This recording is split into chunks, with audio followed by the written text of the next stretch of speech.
এত রাতে পাগলামির কোনো মানেই হয় না। বাট আইসক্রিম ড্রেস দেখলে আমি পাগল হয়ে যাই। আমি কি করবো বলেন? আইসক্রিম ড্রেস দেখলে আমি রাত 3টা বাজে এখন পাগল হয়ে গেছি বলেন। এখন কিন্তু রাত 3টা বাজে। 3টা বাজে আমি আপনাদেরকে আইসক্রিম খাওয়াইতে আসছি। কে কে জেগে আছেন তাদের হাত পা তুলে ফেলেন। মানুষ আমাদের ধরে পিটাবে, মানুষ আমাদের ধরে আস্থা পিটাবে যে রাত 3টা বাজে মহিলা জামা কাপড় বিক্রি করতে আসছে।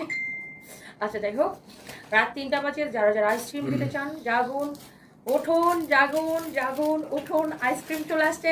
আচ্ছা, বাংলাদেশের জন্য রাত 3টা বাজে, বাট আমার প্রচুর কাস্টমার আল্লাহর রহমতে ইউরোপ, আমেরিকা, অস্ট্রেলিয়া, কানাডার বিভিন্ন কান্ট্রি থেকে দেখেন, আমেরিকার বিভিন্ন কান্ট্রি থেকে, মিডল ইস্ট থেকে আমার প্রচুর কাস্টমাররা আমাকে রাতের বেলা দেখেন।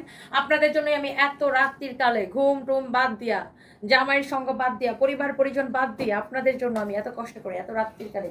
ফাহিম গার্লফ্রেন্ডের সাথে কথা বলা বাদ দিয়া, হ্যাঁ রিয়াদ একজনের ছবি দেখা বাদ দিয়া, সবকিছু বাদ দিয়া আমরা শুধু আপনাদের ফাহিমের নাকি আইসক্রিমটা দেখে